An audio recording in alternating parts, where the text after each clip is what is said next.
My name is Jason, and this is Just Watches. Okay, today we have the Successor 2 of 9/4 watches. This is the second version of this watch, hence the name. Now, I was really drawn to this Galoche dial, so I asked them if I could check them out, and they let me borrow one for a review. Now, this is just a prototype, so there are some planned changes that I will point out throughout the review for the final production model. However, before we get to the review, if you're enjoying the contents of this channel, I invite you to subscribe, and if you're enjoying the contents of this individual video, please give it a thumbs up. Thank you so much. For price and availability, well, this watch is available for pre-order in a number of colorways, as well as date and no-date versions. The pre-order price is $329, and the watch will ship in the fall. After launch, the full MSRP will be $419. So the case is 40mm in diameter, 44.5mm lug to lug. It's only 10mm thick, and then has a 20mm lug width opening. Now, sized up on the stock bracelet for my 6 3/4 inch wrist, it weighs in at 123 grams. Now, the case is almost completely brushed with a few places of high polish. There is a high polish chamfer along the edges of the case, as well as at the very base of the bezel. The brushing on the top of the case is radial, coming out of the center, which is really cohesive with the dial of the watch. The brushing on the sides of the case is vertical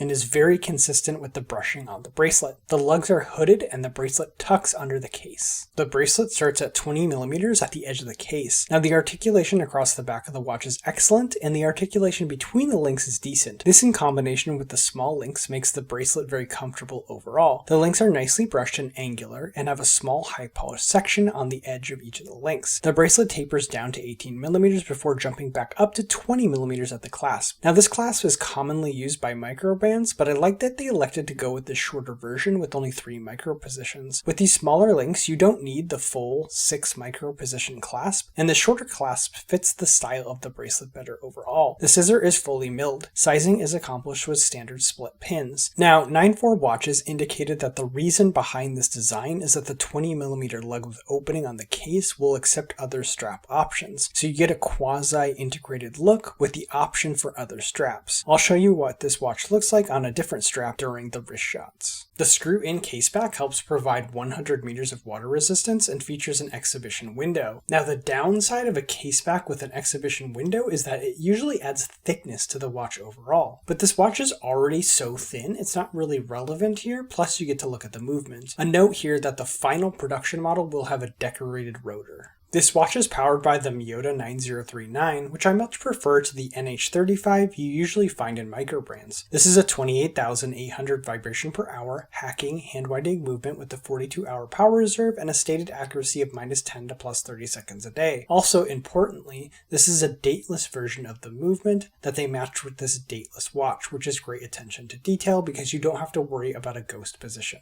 The 6mm push-pull crown is signed and lightly knurled. On the final production model, this crown will be slightly smaller by about 1mm, which I actually think will look a bit better as this crown is a bit larger than it needs to be. I do like larger crowns as they tend to make it easier to operate the watch, but with the lack of any crown guards, this crown is very easily accessible, so I don't think it needs to be too large to help with operation. The flat sapphire crystal is perfectly flush with the bezel and is treated with anti-reflective coating, which helps reduce reflections and is going to help you appreciate this incredible dial. Okay, let's talk about this dial. So this galoche finishing is what drew me to this watch initially, and it's extremely well executed. I spent some time looking at it under a loupe, and the pattern is super clean and consistent, even under magnification. The effect is stunning in person. It's extremely three-dimensional around the edge of the dial, but the pattern gets smaller and less pronounced towards the center of the dial. 9/4 also did a great job color matching the chapter ring to the dial, which is something that can be very difficult to do. That chapter ring is where the dashes for the minutes reside, and they're further subdivided into smaller dashes. The indices are applied, filled with lume, and edged in high polish with a double triangle at 12 and elongated pentagons at all the other hour positions. The 9/4 logo is applied at 12 with automatic written at 6. I'm glad there is minimal text on the dial, as you do want minimal distractions from this beautiful finishing. The pencil style hour and minute hand have a brushed finish and are filled with lume. The minute hand is nice and long, reaching all the way to the edge of the dial. The second hand also has a brushed finish with a short counterbalance and a snowflake style lume diamond at the end. I like the use of this simple handset as it doesn't distract from the dial of the watch. Now, this is a prototype, so the lume will be stronger on the production model, but as you can see, the hands and indices will all be lumed.